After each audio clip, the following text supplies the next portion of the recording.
आज मी तुमच्यासाठी एक नवीन कहाणी घेऊन हाजीर आहे. आजची कहाणी ऐकून तुम्हाला खूप मजा येणार आहे आणि शिकायला पण खूप काही भेटेल. तर तुम्ही कहाणी पूर्ण ऐका. गोष्टीचं नाव आहे वांग्याची गोष्ट. एक होता भटजी बुवा आणि एक होती भटीण. दोघंही लांब रानात एका झोपडीत राहायचे. भटजी बुवा रोज सकाळी बाहेर जायचे, बाजार करायचे आणि कामं करून घरी यायचे. एक दिवस भटीण म्हणाली, आज अगदी वांग्याचीच भाजी खावीशी वाटतेय. भटजी बुवा म्हणाले, मी बाहेरून येताना वांगी घेऊन येईन, मग तू भाजी कर. मग भटजी बुवा बाहेर निघाले. चालत चालत एक शेत ओलांडलं, दुसरं शेत ओलांडलं आणि तिसऱ्या शेतापाशी आले तर तिथं त्यांना सुंदर ताजी ताजी चकचकीत वांगी झाडाला लागलेली दिसली. त्यांनी विचार केला, आता लांब बाजारात वांगी घ्यायला कशाला बरं जायचं, इथंच माळ्याकडून वांगी घेऊन घरी जाऊ. म्हणून त्यांनी हाक मारली, माळी बुवा, हो माळी बुवा. पण शेतात त्यावेळी कोणीच नव्हतं. आता काय बरं करावं, माळी बुवा नाही तर वांगी कशी घ्यायची. तेवढ्यात भटजी बुवांना एक कल्पना सुचली. ते मनाशी विचार केले, आपण या झाडालाच विचारलं तर. असा विचार करून ते झाडासमोर जाऊन उभे राहिले आणि मोठ्याने म्हणाले, झाडा, ए झाडा, घेऊ का रे बाबा 7-8 वांगी तोडून. मग स्वतःच तरा झाडाच्या बाजूला जाऊन उभे राहिले आणि स्वतःच म्हणाले, 7-8 का, घे की चांगली 10-12 वांगी.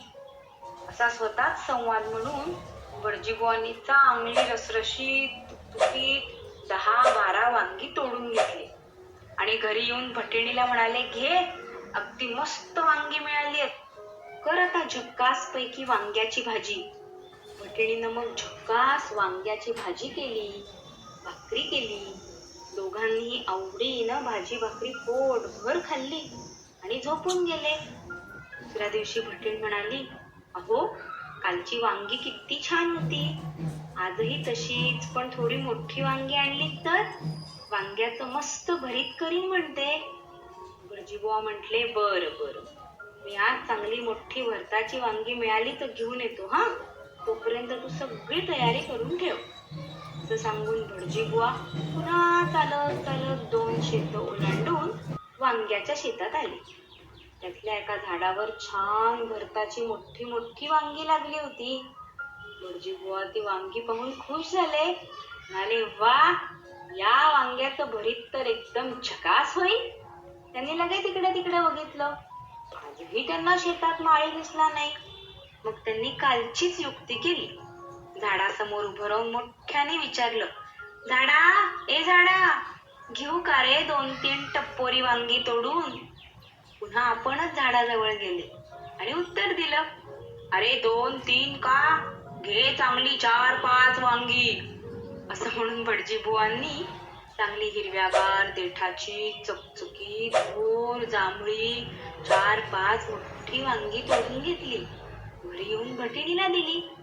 इकडे भटिणीनं भरीत करायची सगळी तयारी करून ठेवली होती. दही लावून ठेवलं होतं, लोणी काढून ठेवलं होतं, कांदा, मिरची, कोथिंबीर सगळं चिरून ठेवलं होतं. वांगी मिळाल्याबरोबर तिनं भराभरा शेगडीत भाजून त्याचं खमंग असं भरीत तयार केलं. गरमागरम भाकरी केल्या. भटजीबुवा, भटीणबाई दोघांनीही ताव मारून पोटभर भरीत खाल्लं आणि आरामात झोपून गेले. झालं. तिसऱ्या दिवशी भटीण पुन्हा मागं लागली. म्हणाली, अहो, तुम्ही एवढी छान वांगी आणली, तशीच आता परत एकदाच छोटी छोटी वांगी घेऊन या, मी त्याचा फक्कडसा मसाले भात करीन, मग दुसरं काहीच करायला नको. भटजीबुवाही मसाले भात म्हणल्यावर खुश होऊन म्हणाले, बर, आज मी तशीच छोटी छोटी वांगी भातासाठी घेऊन येईन. असं म्हणून रोजच्या प्रमाणे भटजीबुवा पुन्हा शेतात जायला निघाले. इकडे भटजीबुवांनी वांगी नेल्यावर दोन्ही दिवशी त्या शेताचा माळी येऊन गेला होता.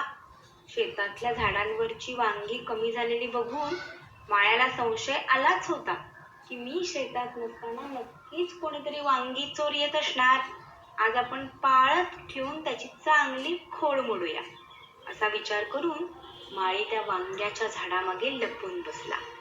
तेवढ्यात नेहमीप्रमाणे आजही भटजीबुवा आले शेतात आणि झाडासमोर उभे राहून म्हणाले, झाडा घेऊ का रे बाबा 10-12 छोटी वांगी, मसाले भात करायचाय.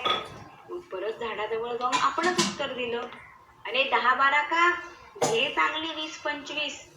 असं म्हणून भटजीबुवा झाडाजवळ जाऊन वांगी तोडणार एवढ्याच झाडामागून माळीबुवा बाहेर आला आणि त्यांनी भटजीबुवांचा हात घट्ट पकडला आणि म्हणाला, अरे चोरा, वांगी चोरतोस काय? भटजीबुवा म्हणाले, हे चोरलेत कुठे, झाडाला विचारून तर घेतोय. माळीबुवा म्हणाले, लबाडा, मला फसवतोस? झाड कधी बोलतं का? तूच बोलतोस आणि मला फसवतोस. थांब, आता तुला चांगली शिक्षा करतो. म्हणून माळीबुवांनी भटजीबुवांना फरा ओढत विहिरीपाशी नेलं. त्यांच्या कमरेला एक जाड दोरी बांधली आणि दिलं विहिरीत ढकलून आणि म्हणाला, विहिरी बुडवू का ग भटजीबुवाला 2-3 वेळा पाण्यात? मग स्वतःच म्हणाला, 2-3दा कसलं, बुडव चांगलं 8-10 वेळा. असं म्हणून माळीबुवांनी भटजीबुवाला विहिरीत बुडव की काढ बाहेर असं करायला सुरुवात केली. भटजीबुवांच्या नाकात तोंडात पाणी शिरलं, जीव घाबरा झाला. तसे ते ओरडून माळीबुवांना म्हणाले, माळीबुवा मला माफ कर, माझं चुकलं, मी परत वांगी चोरणार नाही. मग माळीबुवांनी त्याला विहिरीतनं बाहेर काढलं.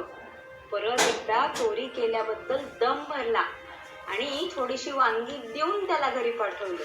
भटजीबुवा धापा टाकत घरी आले आणि भटिणीला म्हणाले, बाई, मी ही वांगी आणली, आता मात्र मला वांगी परत मागू नकोस हो. भटिणीला झालेली सगळी हकीकत सांगितली. पण शेवटी छोट्या वांग्याचा मस्त मसाले भात खाऊन भटजीबुवांनी पुन्हा कधीही चोरी न करण्याची शपथ घेतली. मग 2 जण शांत चित्ताने झोपी गेले.